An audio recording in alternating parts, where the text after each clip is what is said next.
Hello, everyone. Dan here from the Next Issue Podcast. On today's video, we'll be doing a review for Andor Season 2, Episode 9. Welcome to the Rebellion. Before I get into spoilers, let's talk a little bit about the episode overall. Now, this one had a big task ahead of it because of how good Episode 8 was of this season. But I think it cleared the bar. It is completely different. Tonally, we are back to like the core spy of this. We are back to the focus on the rebellion. There's a lot of really fun um, references, a lot of reveals. There's also a lot of layers that if you've been a fan of this franchise for a long time, you've been waiting for something like this to happen, and you just don't know how the show's going to handle it, right? Because they don't want to override any canon, although they do a little bit. I'll talk about that in a second. But yeah, it is such a fun episode. I think Guinevere O'Reilly as Mon Mothma really steals this episode. But of course, Diego Luna, he's just putting this show above and beyond anything that we would expect it to be. So it's great. It still has a little bit of heartbreak because the good guys, even when they might get a win, they can't really fully win. That's not how Star Wars work. That's not how rebellions work. But yeah, a lot of very cool stuff happens in this one. I'll talk a little bit more about some media that is also connected to this and some periphery media that's been out for a while. So let's talk about the episode. All right. First, we begin with Oren, who's the senator from Gorman, being arrested, taken out of the Senate. Right. Obviously, the Empire has moved forward.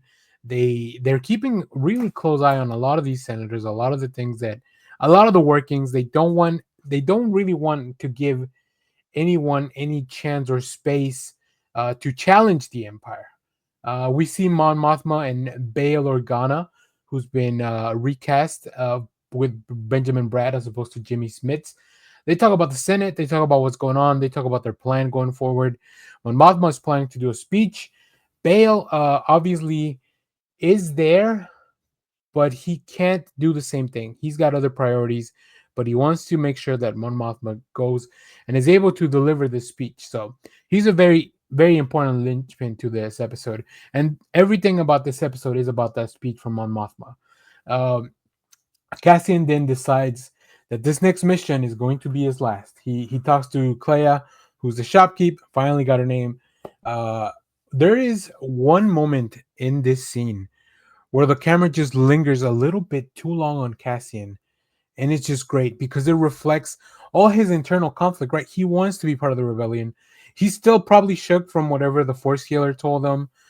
He's having conflicting feelings because obviously he loves Bix and he wants to provide it. He wants just to be with her and have a good life with her, but obviously there's a lot of work, there's a lot of things to be done. We go back to Mon Mothma's office because a lot of these senators have been bugged. She is one of them. They find a listening device. Erskine finds a listening device.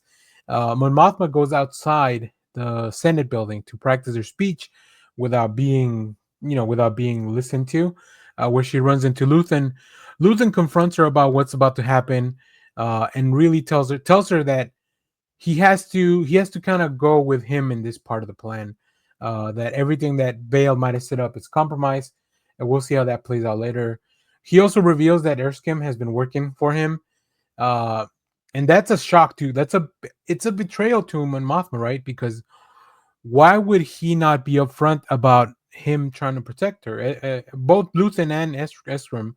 So yeah, it's such a really interesting scene. Just the way that she kicks him out of the office, and it's kind of like this is one of her only and true confidence that she has left in the Senate.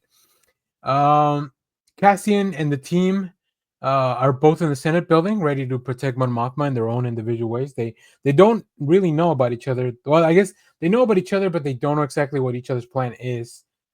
We then see Benjamin Bratt once again giving Mon Mothma just the uh the like setting up her speech. He's really good in this role. I love Jimmy Smith, and I think he brought a really really good thing to the character. Like he just brought a lot to the character, especially the prequels. And I think we've seen him one more time maybe.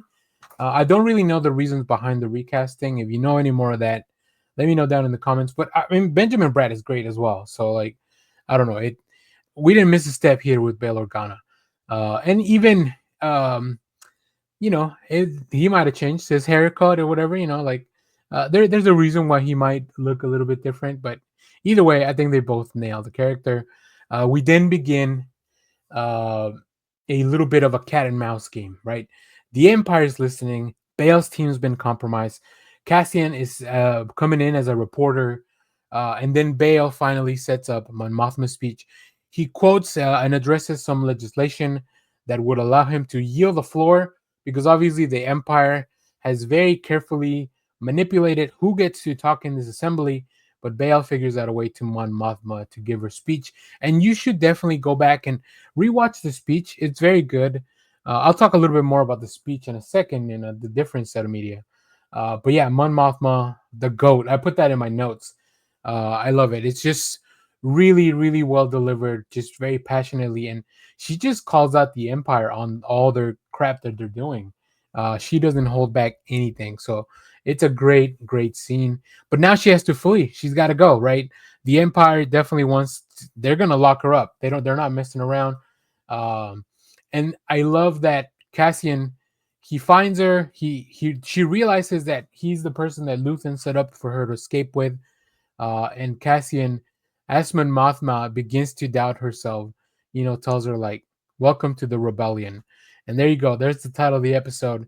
So good. Um, Another thing I jotted down on my notes: this set, this building, wherever they might, this location, unbelievable. I don't know which sets they built, and I don't know which locations. I believe this is a real location somewhere in the world. Like this building, from the outside, it's a real building. Uh, but the fact that I don't know what they built inside to make it look like the Senate seats and all those hallways and everything that all the places that they have to traverse to try to escape, really really cool. It looks great. They do eventually escape. They regroup at Luthen's apartment where Cassian was hiding, including we see Will and Drina from Gore. They've made it out of the planet. Um, we hear that the mission is that Cassian will now take everyone else back to Yavin without Mon Mothma, because the way the rebellion wants to present this is that Gold Squadron will deliver Mon Mothma to Yavin, to the base. Now, if you remember, there is an episode of Star Wars Rebels, and slight spoilers for Star Wars Rebels. In episode 18 of season 3, Secret Cargo, I believe it's called. I did watch it right after the show, because in that episode we also see Mon Mothma. She gives her speech, and then the rebels are there to, the Spectre team is there to help Mon Mothma's gold team refuel and then get back to Yavin 4 and to, or get back to wherever they're going to deliver her speech. Things don't go their way, but I did watch the episode. It was a lot of fun. I will say the animation has definitely improved so much for the new stuff that they've done recently, or at least they've changed aesthetically how it looks like. At the time, I really thought Rebels was like ahead of its time with the animation, but I love that they've continued to improve. Now back to Andor. Now that we've kind of covered, this is the last we will probably see about Mon Mothma for this episode. And then Cassian goes back to Yavin 4, goes back to his little house in the jungle with Bix. And he tells Bix that he's done with the rebellion. He wants to go away with Bix and just be happy. But Bix knows how important this is, and she leaves him a message on a pad. She's leaving. She's leaving him so that he doesn't leave the rebellion. It is a heartbreaking moment because Cassian, I feel like he's done so much. He's paid so much of his dues. He's given so much to this rebellion, but obviously this is still just an ongoing fight. And then to close out the episode, they give us a little bit of fan service where they finally Cassian brought back that, I guess they're called KX units, those droids we saw on Gorman, and they finally turned back on the unit, which will be K2SO, voiced by Alan Tudyk. Great stuff. I guess I still don't know if my theory that they put the B2 droid into K2 was real or not. I don't know if that like is programming or something like that. Maybe we'll talk a little bit more about that. But let's talk about what I thought might be one retcon that did happen and one that didn't. I thought that this show and Tony Gilroy's story my retcon what happened in Rebels, but the narrative fits. They found a way to, by making sure that Cassian, even though Cassian is the one that brought her out, he still delivered her to Gold Team unknowingly because Luthen decided to play ball with the rebels, right? So that story fits pretty much in continuity in canon. Now, what doesn't fit in canon anymore now is a comic one shot that came out called Cassian and K2SO, a Rogue One story. This was the comic where supposedly Cassian originally met K2SO, but now that's not the case. They now have met this way because Gorman was not really a big part of that story in the comic. So now we're here. I guess comics will take, I guess it's easier to retcon comic books than it is to retcon something that has been animated or live action. Maybe Disney or Lucasfilm, whoever considers those things a little bit more way more canon, I guess. Obviously, the movies probably rank as the more canon stuff, and then the TV shows and then books and comics are kind of left at the bottom to be retconned as needed. But there you have it. Great episode. Can't wait for the last batch. And really the finale of this show that I love so much. So if you watch this show, let me know what you thought about it down in the comments. As always, thank you for watching, everyone. Remember to share, like, subscribe, hit the bell so you know when we go live. That is most Saturdays, 10 a.m. Central Standard Time. And stay tuned. We have more comic reviews, trailer reactions, TV recaps, all that fun stuff here in the channel. Thanks for watching, everyone. Bye-bye.